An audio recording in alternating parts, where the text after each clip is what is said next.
Welcome to the Dearborn Show. Today we are at West Dearborn, Galata Suites, and we will have our guest Hassan Ahmad. He is an associate broker, 22 years experience, to give us some advices and how we can benefit as a first-time home buyer. Welcome, Hassan. Thank you, Mr. Mohamad. It's a pleasure to be here with you. So Hassan, a lot of people right now may be coming or looking to be married or looking to buy a new home.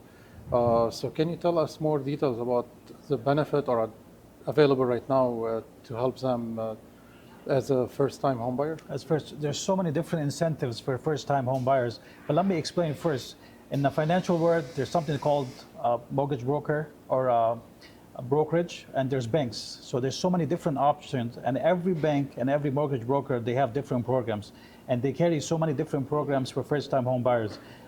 There's so many incentives. Some banks, they carry 0%, zero down payment. Some of them, they go with lower interest rate. Some of them, they use some grant incentive that you don't have to pay back.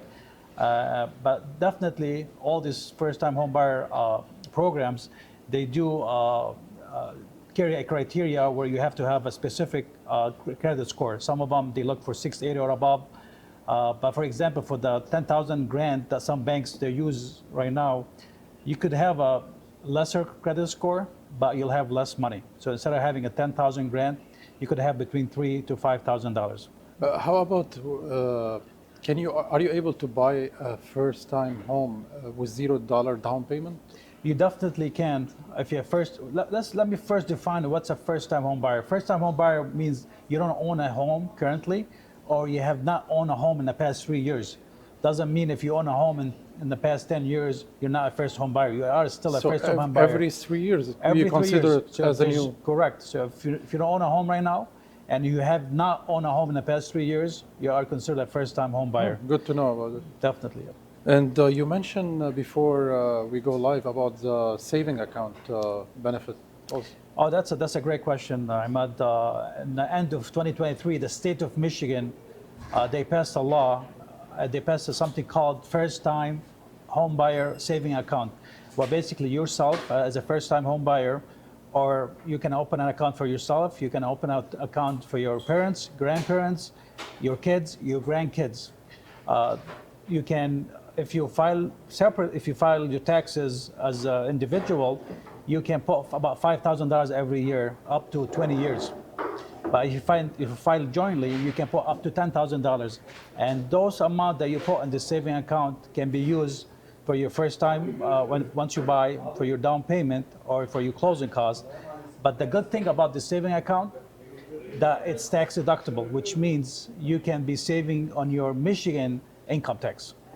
But this money, it has to be going to buy a home, right? Correct. From the saving account. Definitely. Any money you put on the saving account, it has to go towards a down payment for a home or the closing costs to buy the home. Okay. And also for the people listening to us, what's your advice how to start searching for a new house? What's the process? Well, definitely the first step to search for a home, basically to find some good broker or real estate agent that you can work with.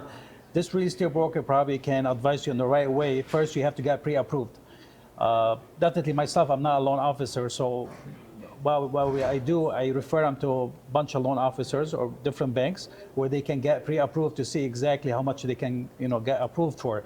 Once you're pre-approved and know exactly how much is the amount, then this broker or this real estate agent can help you with the search for your dream home. Good. So they need to identify the budget and after start looking for the location and the size and other stuff. Spot on. Good to know. Also, how about if somebody moving from a recently house to another house? So we got this all the time. If you're looking to move to a different home, you definitely can sell home at the same time. It's well known. You can put it on the market, get an offer accepted. There's always a contingency. It's called occupancy contingency, where you can stay after closing for like a month or two, maybe 90 days, until you move to the new home.